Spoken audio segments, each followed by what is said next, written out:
అసలు మనము ముగ్గులు ఎందుకు వేస్తాం సంక్రాంతి టైంలో? అది ఇప్పుడు తెలుసుకుందాం. మన ముగ్గుల హిస్టరీ. అది సంక్రాంతి టైంలో బేసిక్గా చాలా పెద్ద పెద్ద ముగ్గులు వేస్తారు. అలా ఎందుకు? ఈ ముగ్గులు అనే ట్రెడిషన్ ఒక 2000 years బ్యాక్ సౌత్ ఇండియాలో స్టార్ట్ అయింది. మనం బియ్యం పిండితో జామెట్రిక్ ప్యాటర్న్స్లో ఇంటి ముందు ముగ్గులు అని వేసేవాళ్ళం. దీనికి పర్పస్ ఏంటంటే, బియ్యం పిండితో వేస్తే అక్కడ ఇన్సెక్ట్స్ కానీ యాంట్, బర్డ్స్ అన్నీ అక్కడ అవి తినుకుంటూ ఉండేటివి. అది హ్యూమన్స్ ఫుడ్ ని షేర్ చేసే ఒక పద్ధతి. ఇక్కడ అదొక పద్ధతి. సో ఈ ప్రాక్టీస్ ని మన పెస్ట్ తగ్గించడానికి, అంటే మనం పంటలు కోసే టైంలో మనకి పురుగు పడుతూ ఉంటుంది. సో అది పట్టకుండా అది మనం అక్కడ వాకిట్లోనే వేస్తే అవి అక్కడే తిని అక్కడే ఉండిపోతే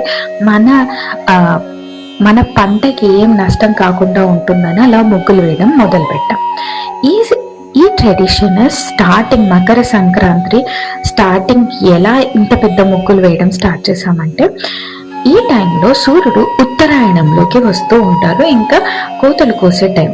సో శాతవాహన టైంలో, అంటే 2nd century BCE నుంచి 3rd century CE వరకు సంక్రాంతి టైంలో అగ్రికల్చరల్ ఫెస్టివల్ జరిగేది.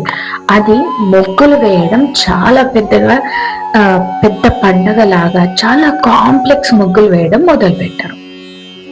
ఇలా ఈ ముగ్గులు వేయడం ద్వారా మనము చాలా, అంటే మనము ఒక క్యాటిల్ రేరింగ్ కానీ, మన పెస్ట్, ఇన్సెక్ట్స్ అంతా, మన యానిమల్స్ మనం కలిసి చేసుకుంటున్నాము, లేదా మనము మన జీవన శైలి వాటితో పాటు, వాటిని చంపడం కాదు, వాటితో పాటు అని నిదర్శనంగా ఇది పెట్టారు అని చెప్తారు. సో ఇలా ముగ్గులు వేయడంలో ఎన్నో రకాలైన ముగ్గులు ఉంటాయి. చుక్కల ముగ్గులు, తిప్పుడు ముగ్గులు, రంగోలీలు, పూజా ముగ్గులు, అలా ఎన్నో 18 రకాలైన ముగ్గులు ఉన్నాయి.